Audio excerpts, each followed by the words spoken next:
Hello and welcome back to Inquisitor Martyr. So, last time we fought a demon host with Klosterheim, and now we get to go back to the Martyr and continue searching for something.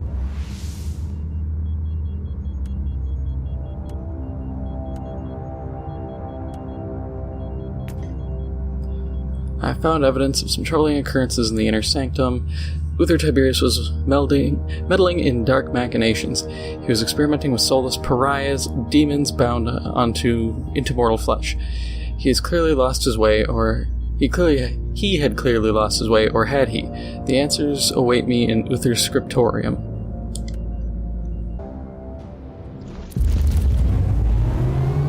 Klosterheim, can you hear me?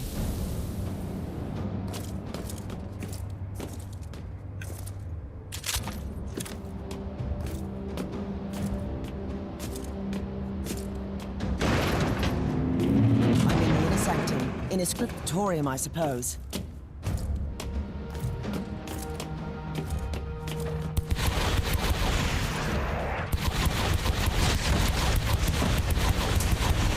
Eradicated.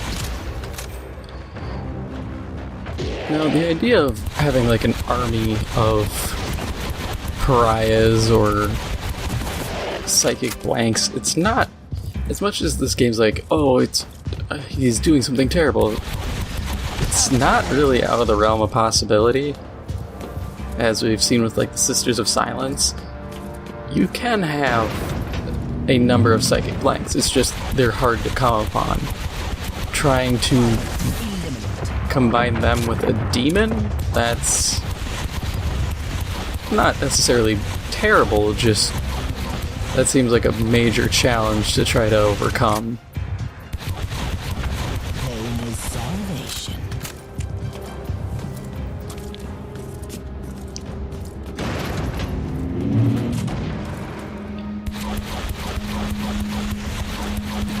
Yay, got him slowed.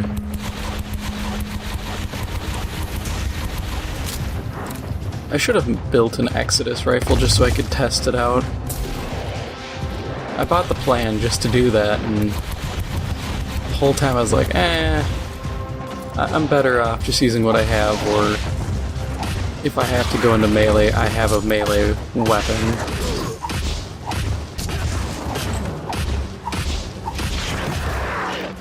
I mean, I haven't really replaced these null rods in a while, and they're still pretty solid.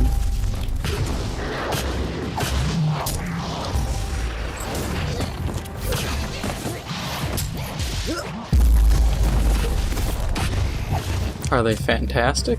No, but they get the job done.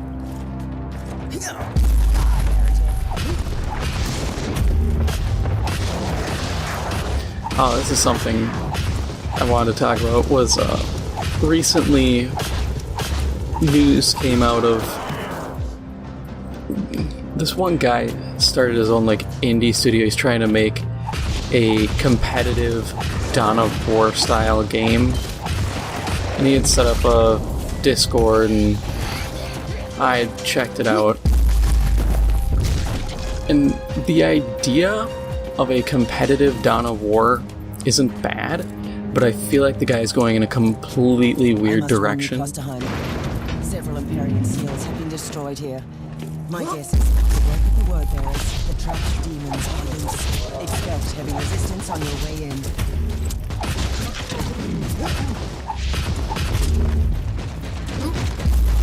The most disturbing thing is that they seem to be aware of the secret too. It just seems weird to be like, oh, I want to make it like Dawn of War 1, but competitive. And my first thought is, I hate to break it to you, but Dawn of War 1 was not competitive. Whether you're using Ultimate Apocalypse, there's a Titanium mod that I can't remember the name of fully, that was pretty good. There's another couple different mods, or just base game. It wasn't the most competitive. When people are like, oh, I still see competitive matches, I'm like, yeah, but you see a lot more. Like, I base it off YouTube casts. How many shoutcasters are there? How many commentators are there? to me, that tells you if a game is alive or dead. Company of Heroes has some existing shoutcasters. Would you look at that? The Horse Emperor sent us his servants to suffer the most glorious torture imaginable. Spare me the monologue, creature, and prepare to die. Tell me, Inquisitor, what did you expect to find here? I was led here by dark prophecies and magnificent fever dreams. But you have no idea what we are about to unleash on your Imperium. Enough of your gibberish. Die! But, Supreme Commander has shoutcasts. Dawn of War 2 has shoutcasts. Both normal and elite mod. The point being, Dawn of War 1, as fun as it was, and as much as I enjoy that game, its core design did not contribute to a competitive game mode in the slightest. I mean, the best example would be, look at how the factions are handled. Like, chaos is just, oh, it's chaos. From a competitive standpoint, that's boring to watch, because every time you see chaos, it's the exact same thing. Now, if this guy were to, with his group of 50 developers, if they were to make it where you pick chaos and then you pick a subgroup to choose from, so, you know, oh, I want to play a Death Guard aligned faction of chaos, undivided. If I want to play, you know, a Zinchian one or anything like that, that would at least provide players with a variety of builds. I mean, Death Guard would be interesting. You have a handful of your Plague Marines. They could be a little more expensive than standard Chaos. You could have CSM, you could have Plague Marines as being an upgrade. Then you could have, you know, your Poxwalkers serving as a... like, they're your screen. They're your tar pits for enemies. And you would have the bonus of you have a good melee tar pit as opposed to standard cultists that most other factions would get. And then other things that would be needed are like the Total War Warhammer morale system. And depending on different factions, it could be like, oh, word bearers, if they're cultists, lose X amount of, like, they lose 50% morale, then they have a chance of going berserk and a chance to have a model spontaneously die and come back as a unit of chaos spawn. Like, they'd be really low-end chaos spawn, or it might be, since it's word bearers, it might be, I don't know, I think they're Chaos United, or Chaos Undivided, so you could have like a not a Bloodthirster, but any demon of corner, any low-end demon. I have located Uther's personal cogitator. First, I had to explain to the word-bearer filth that they are not allowed to touch it.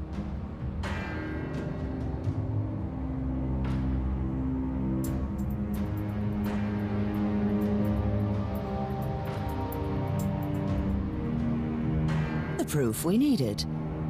Uther's secret weapon was a unique pariah who was capable of the impossible. She didn't just banish demons, she utterly destroyed them.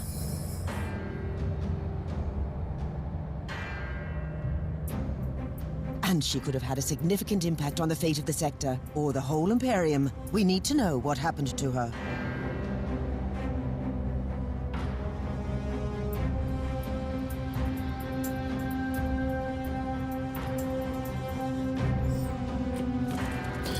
So each Chaos faction could have their own unique playstyles. You could do that with regular Space Marines, you could do that with Orcs, you could do that with pretty much every group. And even if you do baseline 4 to 5 different kind of subdivisions of them, you would actually be able to make the game competitive because you would have a good amount of variety. But you would also need, you know, the Dawn of War 2 cover system, because that's what Company of Heroes had, and it made fighting with infantry a viable tactic up to the end of the game, which is something Dawn of War 1 really started to suffer at, because unless you had Space Marines were tanky, but most of the time you just try to swap them out for some Terminators and then just blitz with vehicles. And therein kind of lies the problem of, if you try to make it competitive while sticking too adherently to Dawn of War 1, you're going to make a game where infantry means nothing, vehicles are the ultimate weapon, and that's just going to die out quick, because I honestly won't watch a game where it's just, hey, blitzkrieg people to death. It's a very bland gameplay loop, effectively. You need to have something far more interesting. And some people were talking about some super, like dedicated mechanics, one of which was having Men of War and Men of War 2 Assault Squad style vehicle mechanics of a vehicle getting, like, if it gets hit the wrong way, it can get its turret knocked out, or its tread, it can get tracked and lose the belt connection in one of its tracks. And I was like, that's cool, but that becomes too micromanagey depending on the scale.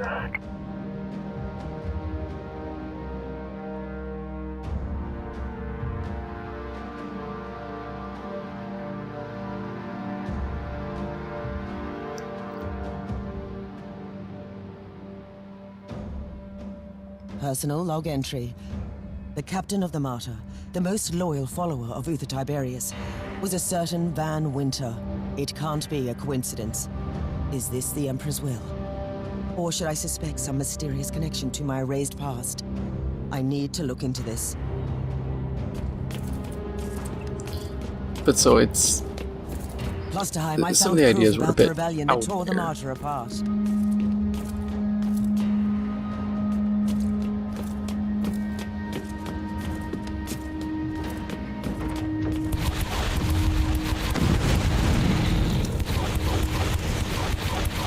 They were die-hard radicals, willing to condemn hundreds to death so they could create an army of ex-demon host. Imagine what could have made them rebel.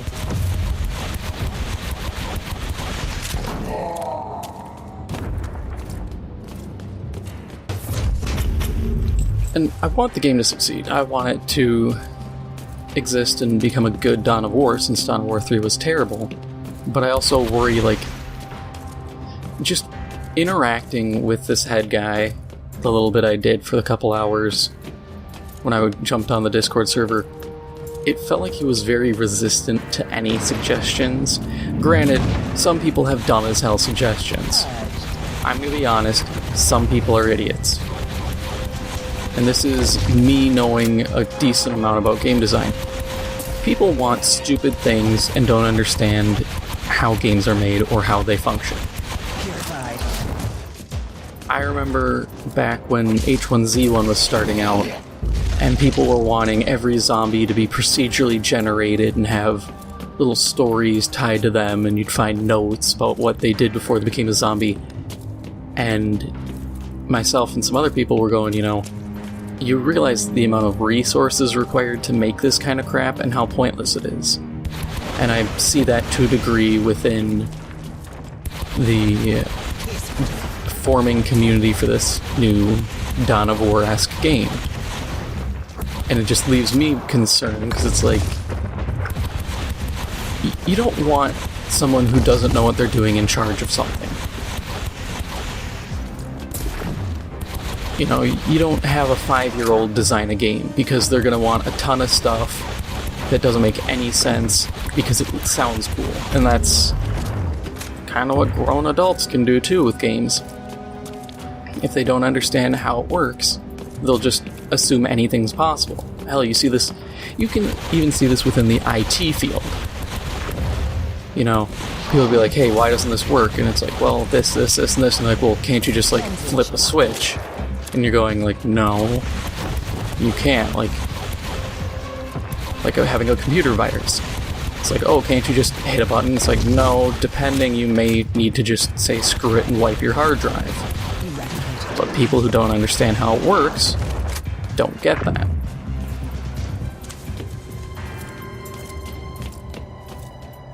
And I'll admit, I was trying to be the voice of reason within some of the discussions, being like, hey, you know, this guy is clearly dedicated to the competitive aspect.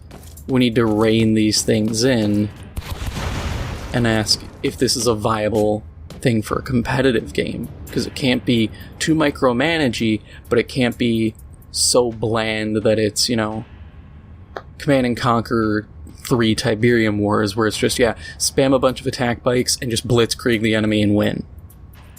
Plus time. I'm in Uther's meditation chamber.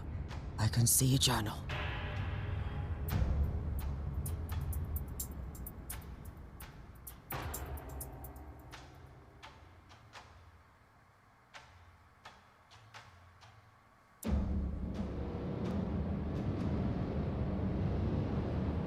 I have, and it contained some surprising revelations. Even Uther Tiberius was horrified by the powers of the Alpha Pariah. That's what he called her. No, he locked her away in the main stasis chamber.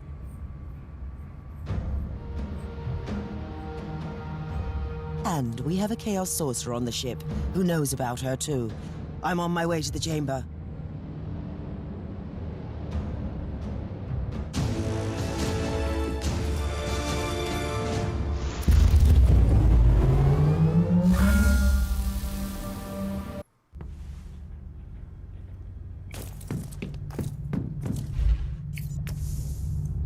Anything worth switching over?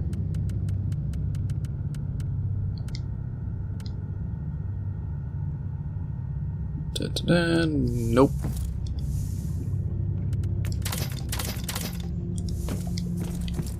Alright, now we get to enter the stasis chamber.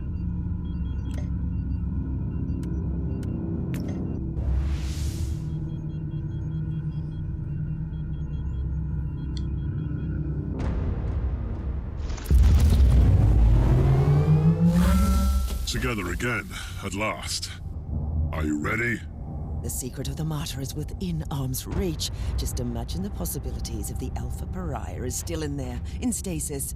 Now you are talking, like the Inquisitor I used to know. Let's go to the stasis chamber. At your command! Actually, I need to check something quick.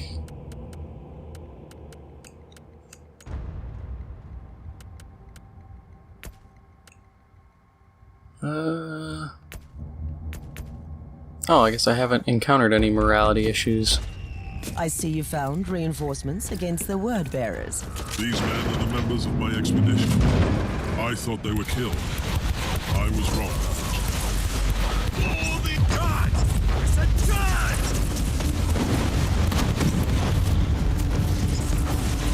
But like I was saying, you know, there's a lot of issues I already have with the game, just the general idea behind it, and the fact that just saying, oh, it's going to be like Dawn of War, well, Dawn of War suffered from a lot of issues. If you're going off Ultimate Apocalypse, then some factions got way too much stuff compared to others, while others got pretty much nothing new. I mean, look at Dark Eldar. They got some Titans, and like, I think a melee unit and a ranged unit in that mod, while the Space Marines got, God knows, at least double or to triple their roster size. Reloading. Without including, like, Dark Eldar didn't get a Talos, they didn't get any other big construct creatures. They just were like, yep, move on. Don't play this faction. It almost felt like Sylarn, when he did it, was like, yeah, you know, they get those buffs from using souls, so that's going to be their whole shtick. Which really sucks, because that whole soul trick got real boring. And half the time it didn't mean anything, like, oh, you can reduce enemy morale. And you would do it. And even if you're using it, and it was against, like, Imperial Guardsmen, and they'd all be like, run! We have no morale! They'd just stand there and still shoot you. So it meant nothing. They were just a little less effective in combat.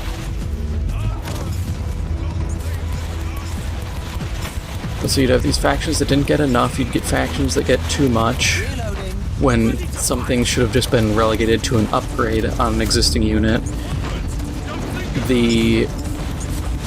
The base building got a little annoying, which is something I'll admit. Like, yeah, I love base building, but when it's like, okay, you need this, and then this, and then this, and then this, and then this, to fully field your faction's units,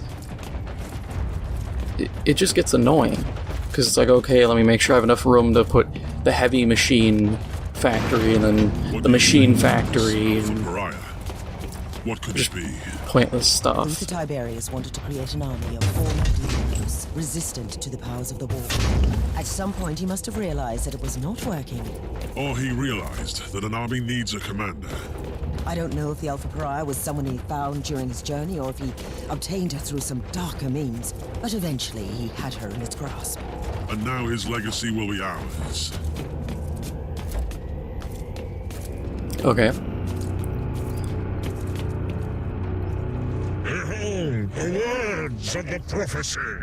In the darkest reaches of the void, on the cursed monastery hidden among the living storms, there is the anathema that shall be destroyed. I will make the revelation come true. Not while I breathe, creature. Death to the servants of the corpse emperor.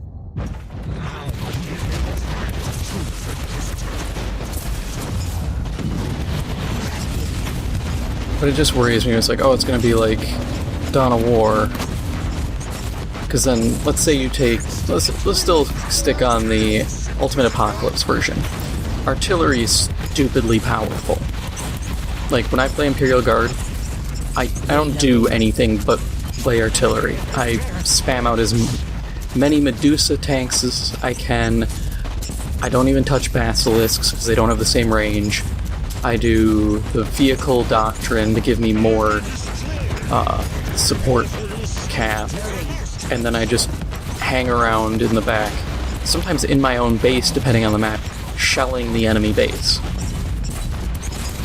And that just makes a very boring encounter,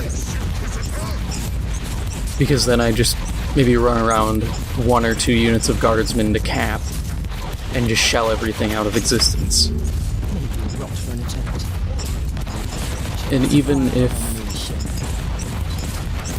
you remove that fact, you go basic Dawn of War, artillery is still stupidly powerful.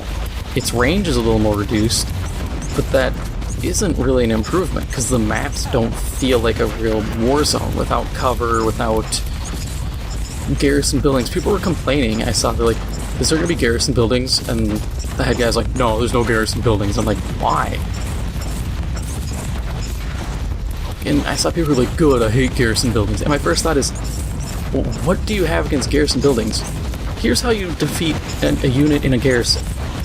Figure out what they're using. Are they anti-infantry, so they have, you know, a heavy bolter or something? Use a vehicle.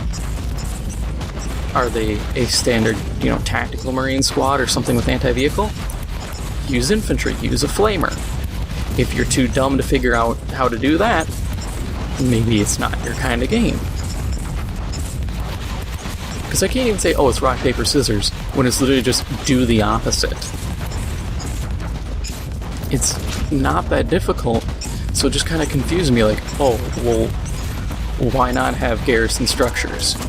Because even if the argument was, oh, well, Space Marines wouldn't use them, my guy, I'd like to introduce you to the Imperial Fists, who their whole shtick is we build forts and we do good forts. You telling me they wouldn't use fortifications? You telling me chaos cultists who are just normal people wouldn't use them?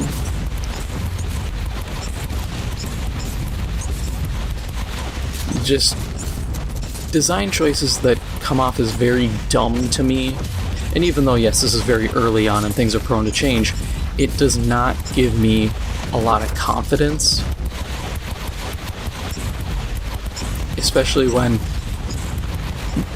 I mean, I'm kind of hung up on the no garrison structures, unless you're the Imperial Guard and you can slap down bunkers. That was like their whole thing is, oh, guard get bunkers. And I'm like, that's still kind of flimsy, though. Because, I mean, think about a garrison structure for a minute. You know exactly where your enemy is, and they can't move. Unless they leave the building. Like, you realize how easy of a target that is.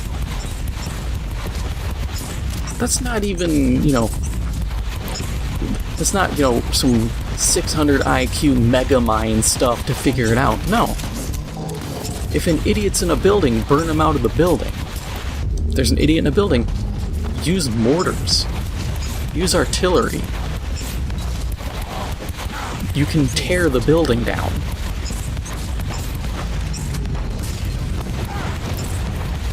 I mean, watch any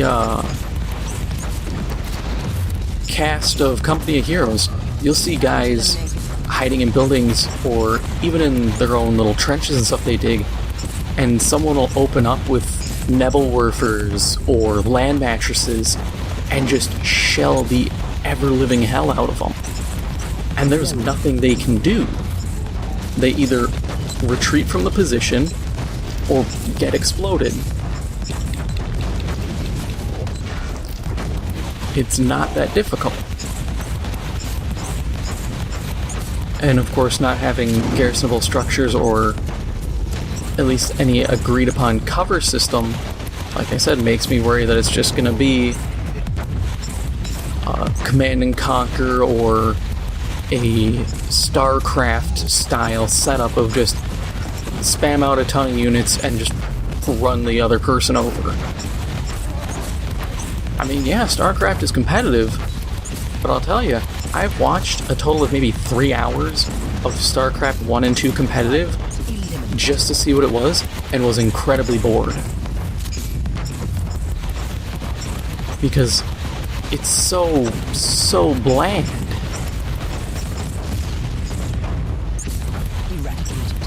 And I just cannot get behind that design, especially for a Warhammer 40K game where you look at just your standard, standard wargaming version, your tabletop, you don't just grab, here's 6 squads of Space Marines, I'm just gonna run roughshod over you. No, you likely have a setup team, or you have a dreadnought using some type of rocket launcher or a las cannon to pick off targets at long range or to pick off armored units. Noting. You might have some grenadiers or some scouts with something. You have a setup. You have broad units, and you don't just rush them all in at once. You take them in as a group, or you take them in at different angles, flank, and attack. And if you can do that with a handful of miniatures, you can sure as hell do it with a computer game. You have way more assets at your disposal. You can create something that's a lot better. Reloading.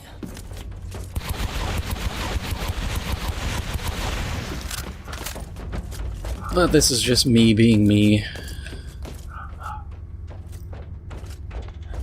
Are you ready to open the gate? Wait, I see human remains. One of Uther's acolytes by the looks of it. Let's take a look.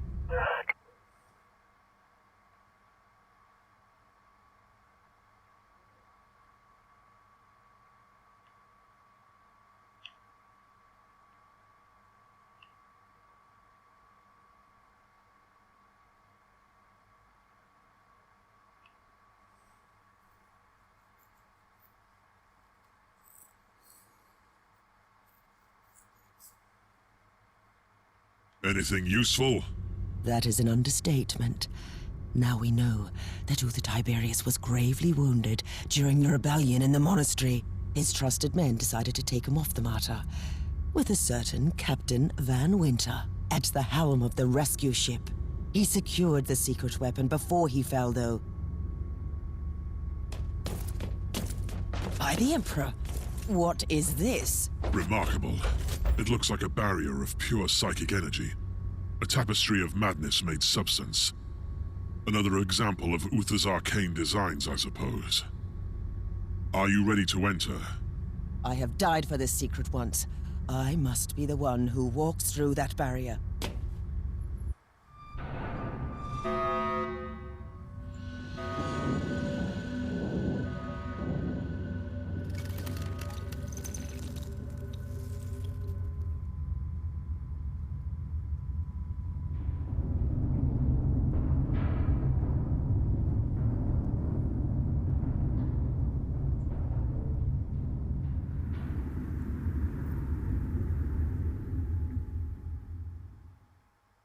By the grace of the Emperor, I cannot enter! Did you see anything? She is there. The Alpha Pariah is inside. So close and yet unreachable. There must be a way. No, you are right. This barrier was designed by Uther himself, and he made sure that nobody can enter without his authorization. The barrier can only be disabled with his inquisitorial rosette. But a rosette is the personal symbol of our authority. Each rosette is unique, and Uther has been dead for centuries. It is impossible. You are telling me that it was all in vain? We have failed. No! Uther Tiberius was taken from the Martyr to an unknown destination, and I will find where that place is. I am an Inquisitor. Nothing can remain hidden from me. I will uncover that rosette, even if I have to burn down the whole sector. What is our next step? We are treading on dangerous ground. Uther Tiberius was so obsessed with fighting the powers of chaos that he ventured too far. Even his most trusted followers turned against him when they realized what he was planning to do. Who cares about ignorant fools? You must surely be aware what the Alpha Pariah could become. Uther Tiberius wanted to destroy the gods of chaos so desperately that he decided to create a god of his own. Yes, I understand. And this is why we must continue his work. For the Emperor.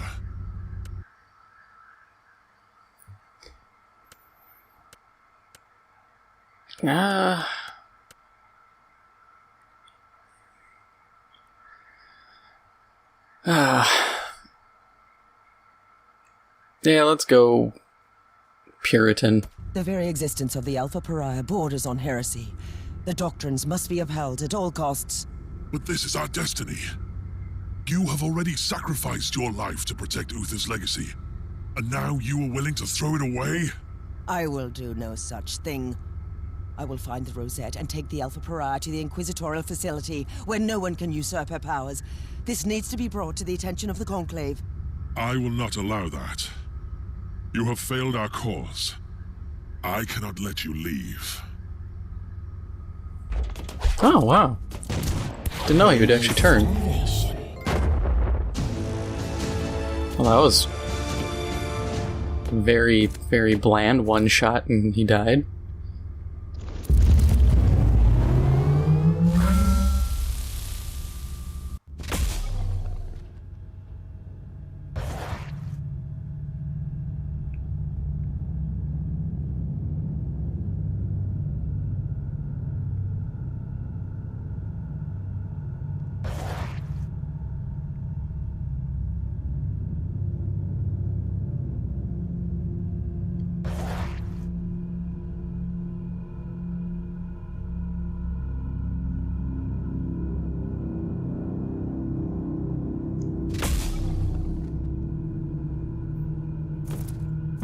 Alright, first let's check my morality, because I want to see where I'm sitting.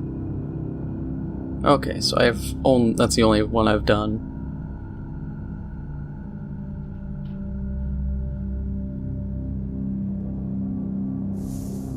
So, that is all for now.